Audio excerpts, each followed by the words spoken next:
नमस्कार स्टूडेंट्स, कैसे हैं आप सब लोग। आप सबका एक बार फिर से स्वागत है Byju's exam prep IAS Hindi के इस यूट्यूब चैनल पर। आज के इस दैनिक क्विज में देखेंगे कौन कौन से इंपॉर्टेंट प्रश्न हैं। तो लेक्चर को शुरू करने से पहले आपके लिए इंपॉर्टेंट इंफॉर्मेशन, इस वीडियो के डिस्क्रिप्शन में गूगल लिंक दिया होगा, वहां पर जाके उस फॉर्म को भर दीजिएगा।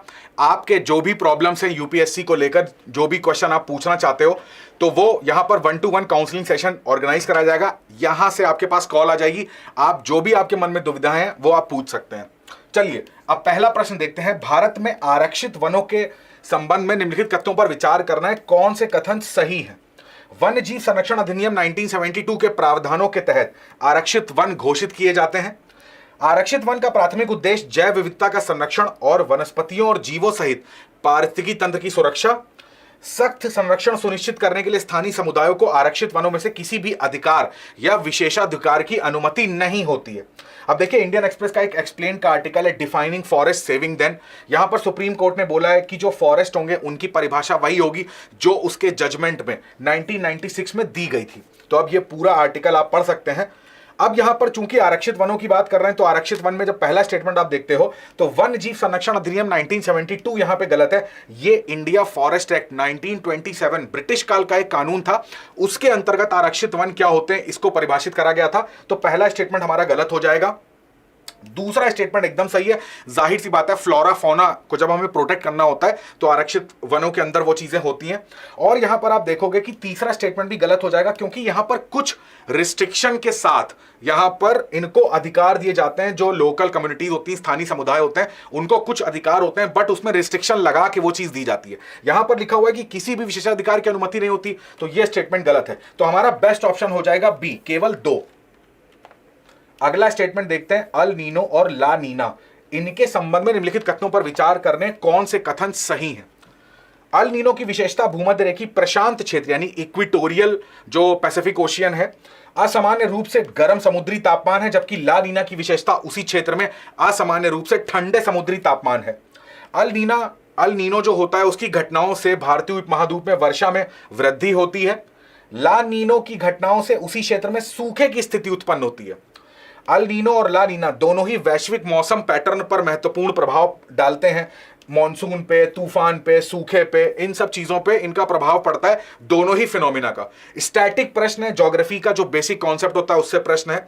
वीडियो को पॉज करके इसको लगाने का प्रयास करिए। अब देखिए, इंडियन एक्सप्रेस में भी अल नीनो और ला नीना के ऊपर आर्टिकल आया था, तो बेसिक हमको इसके बारे में पता होना चाहिए। जब भी हम लोग नॉर्मल सिचुएशन की बात करते हैं तो उसका जब विपरीत कंडीशन होती है तो हम उसको अल नीनो के नाम से जानते हैं। अब जैसा कि आप देखोगे, जो अल नीनो होता है उसमें विशेष रूप से गर्म समुद्री तापमान होता है, और ला नीना की स्थिति में जो असामान्य रूप से ठंडा समुद्री तापमान होता है। तो पहला वाला कंडीशन एकदम सही हो जाएगा। यहां पर जब भी अल नीनो आएगा तो आपको पता है कि भारतीय मॉनसून में, भारतीय उपमहाद्वीप की बात करें तो यहां पर वर्षा में वृद्धि नहीं होती है, वर्षा में कमी होती है। और ला नीना की स्थिति में सूखे की स्थिति नहीं होती, यहां पर फ्लड कंडीशंस आती हैं, अत्यधिक मात्रा में वर्षा होती है, मॉनसून को और अधिक पुश मिलता है। तो यहां पर आप देखोगे कि पहला वाला स्टेटमेंट सही है, दूसरा वाला स्टेटमेंट यहां पर गलत हो जाएगा, और थर्ड वाला स्टेटमेंट भी पूरी तरीके से सही है। जाहिर सी बात है, जब वर्षा घट रही है, वर्षा बढ़ रही है, सूखे की स्थिति, बाढ़ की स्थिति, तो सिंपल सा मतलब है कि मौसम में परिवर्तन देखने को मिल रहा है। तो यहां पर 2 कथन सही हैं, पहला और तीसरा। तो बेस्ट ऑप्शन है यहां पर कौन सा? बेस्ट ऑप्शन हो जाएगा बी। क्वेश्चन नंबर 3 देखते हैं, बुद्ध के अवशेषों से संबंधित है, निम्नलिखित कथनों में से कौन से कथन सही हैं। अब देखिए, बुद्ध के दाह संस्कार के बाद उनकी राख को 8 शाही परिवारों और उनके शिष्यों के बीच बांट दिया गया।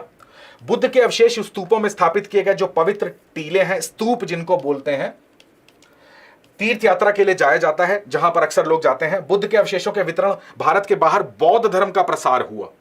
कौन से उत्तर सही हैं?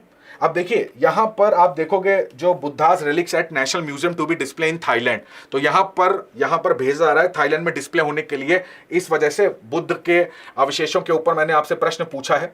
अब आप देखोगे यहां पर पहला वाला स्टेटमेंट एकदम सही है। 8 जो फैमिलीज थी उन पे डिवाइड करा गया, जैसे मगध के अजात शत्रु की बात करें, है ना, कपिल वस्तु के शाक्य की बात करें, वैशाली के लिच्छवी की बात करें, तो ऐसे 8 परिवार थे, वहां पर इनके अवशेषों को डिवाइड करा गया था। तो पहला वाला कथन एकदम सही हो जाएगा। दूसरा कथन आप देखोगे, ये जो स्तूप बनाए जाते हैं उसमें अवशेष रखे जाते हैं, लोग तीर्थ यात्रा के लिए जाते हैं, मेडिटेशन वगैरह करते हैं, तो दूसरा वाला स्टेटमेंट भी सही है। बुद्ध के अवशेषों के वितरण से बाहर भारत के बाहर बौद्ध धर्म का प्रचार प्रसार हुआ, ऐसा नहीं है, ऐसा कोई ठोस एविडेंस नहीं मिलता। इसके पहले ही बुद्ध के जो टेक्स्ट थे, बुद्ध की जो टीचिंग्स थी, जो बुद्ध ने ज्ञान दिया, जो बुद्ध ने, गौतम बुद्ध की रचनाएं थी, उनसे प्रचार प्रसार हुआ बौद्ध धर्म का, ना कि इनके अवशेषों के माध्यम से हुआ। तो तीसरा वाला कथन जो है वो मतलब यहां पर डाउटफुली है, तो इस वजह से ये कथन गलत हो जाएगा। तो सबसे बेस्ट ऑप्शन हमारा होगा ए, केवल 1 और 2। चौथा, कोयला गैसीकरण के संबंध में निम्नलिखित कथनों पर विचार करना है, कितने कथन सही हैं। कोयला गैसीकरण एक ऐसी प्रक्रिया है जो कोयले को, यानी कि जो ठोस है, उसको किस में कन्वर्ट कर रही है, गैस अवस्था में। कोयला गैसीकरण का मुख्य उत्पाद सिन गैस है, जो मुख्य रूप से हाइड्रोजन और अमोनिया से बना होता है। कोयला गैसीकरण कोयले के उपयोग से पर्यावरणीय प्रभाव को काफी कम कर सकता है, और यह एक ऐसी टेक्नोलॉजी है कि स्वच्छ कोयला प्रौद्योगिकी पहल का समर्थन करती है। अब देखिए, कोयला गैसीकरण की जब भी बात करते हैं तो यहां पर हम लोग क्या करते हैं, जो कोयला होता है उसको बहुत ज्यादा हाई प्रेशर और टेम्परेचर पर रखा जाता है, और रखने के बाद इसमें हल्की सी मात्रा में जो ऑक्सीजन हो गया, जल हो गया, इसकी सप्लाई दी जाती है, जिससे कि यहां पर वो पूरा प्रोसेस को हम लोग कोयला गैसीकरण बोलते हैं। अब जब ये कोयला गैसीकरण हो रहा होता है तो अब उसमें जो चीज बन के सामने आती है उसको हम लोग सिन गैस के नाम से भी जानते हैं, फ्यूल गैस भी बोलते हैं। सिन गैस के अंदर अगर आप देखोगे तो इसमें कार्बन मोनोऑक्साइड, कार्बन डाइऑक्साइड, ठीक है, CH4 ये भी आपको देखने को मिलेगा, प्लस यहां पर H2O भी देखने को मिलेगा। हाइड्रोजन, यहां पर अमोनिया जो लिखा हुआ है ये आपको यहां पर देखने को नहीं मिलता है। हाइड्रोजन की कुछ मात्रा तो आपको देखने को मिलती है, तो सेकेंड वाला स्टेटमेंट यहां पर गलत हो जाएगा। थर्ड वाला स्टेटमेंट एकदम सही है। भाई, कोयले से तुमने डायरेक्ट कोयले को बर्न नहीं किया, कोयले से एक गैस निकाली, उस गैस का उपयोग आप उर्वरक बनाने में, आप बिजली संयंत्रों में करते हैं, तो ये एकदम सही ऑप्शन है। अब चौथा वाला जो कथन है वो भी एकदम सही हो जाएगा। तो यहां पर आप देखोगे इसका बेस्ट ऑप्शन हो जाएगा। टोटल 3 कथन यहां पर सही है, तो ये केवल 3 कथन यहां पर ट्रू हैं। यहां पर आप देखोगे कोल मिनिस्ट्री की तरफ से आया है कि यहां पर मुंबई के अंदर सेकेंड इंडस्ट्री इंटरेक्शन हो रहा है, और किस चीज को प्रमोट करा जा रहा है, कोल गैसिफिकेशन टेक्निक को। ठीक है, 2022 प्रीलिम्स का प्रश्न है, निम्नलिखित स्वतंत्रता सेनानियों पर विचार करना है, कौन से गदर पार्टी से संबंधित थे। बरिंद्र कुमार घोष, जोगेश चंद्र चटर्जी, रास बिहारी बोस। एकदम स्टैटिक प्रश्न। देखिए, इस प्रकार के प्रश्न पूछने का केवल एक कारण होता है कि आप ना स्टैटिक पोर्शन पे भी अपना कंसंट्रेशन करिए, डायनेमिक पढ़िए, बहुत अच्छी बात है, करंट अफेयर्स पढ़िए, बट जो स्टैटिक पोर्शन है उसको भी यहां पर रखिए। तो अगर इसको आप देखोगे तो बेस्ट ऑप्शन, वीडियो को पॉज करके आप एक बार लगाइए इसको, तो यहां पर रास बिहारी बोस ये सबसे बेस्ट ऑप्शन हो जाएगा। तो हमारा ऑप्शन होगा केवल तीसरा। गदर पार्टी की बात करते हैं तो ये सैन फ्रांसिस्को में 1913 में इसकी स्थापना करी गई थी हरदयाल जी के द्वारा। तो ये बेसिक चीजें जो है वो आपको पता होनी चाहिए। अब देखिए, आज के तथ्य में डिजिटल हेल्थ के ऊपर बात हो रही है। यहां पर आप देखोगे इंडियन एक्सप्रेस का आर्टिकल है, WHO launches digital health platform agreed upon India's G20 presidency. अब देखो 2023 में हुई थी, यहां पर एक इनिशिएटिव लिया गया था, उसका नाम है global initiative on digital health. इसको यहां पर WHO ने अब क्या करा है, लॉन्च कर दिया पूरी तरीके से। पहले यहां पर G20 में भारत की तरफ से प्रस्ताव रखा गया था। अब इसको ध्यान से देखो, डिजिटल हेल्थ पे फोकस करने की बात करी जा रही है, तो इसमें मेन जो है ये 4 पिलर हैं जो आपको ध्यान में रखने। पहला, कंट्री नीड्स ट्रैकर।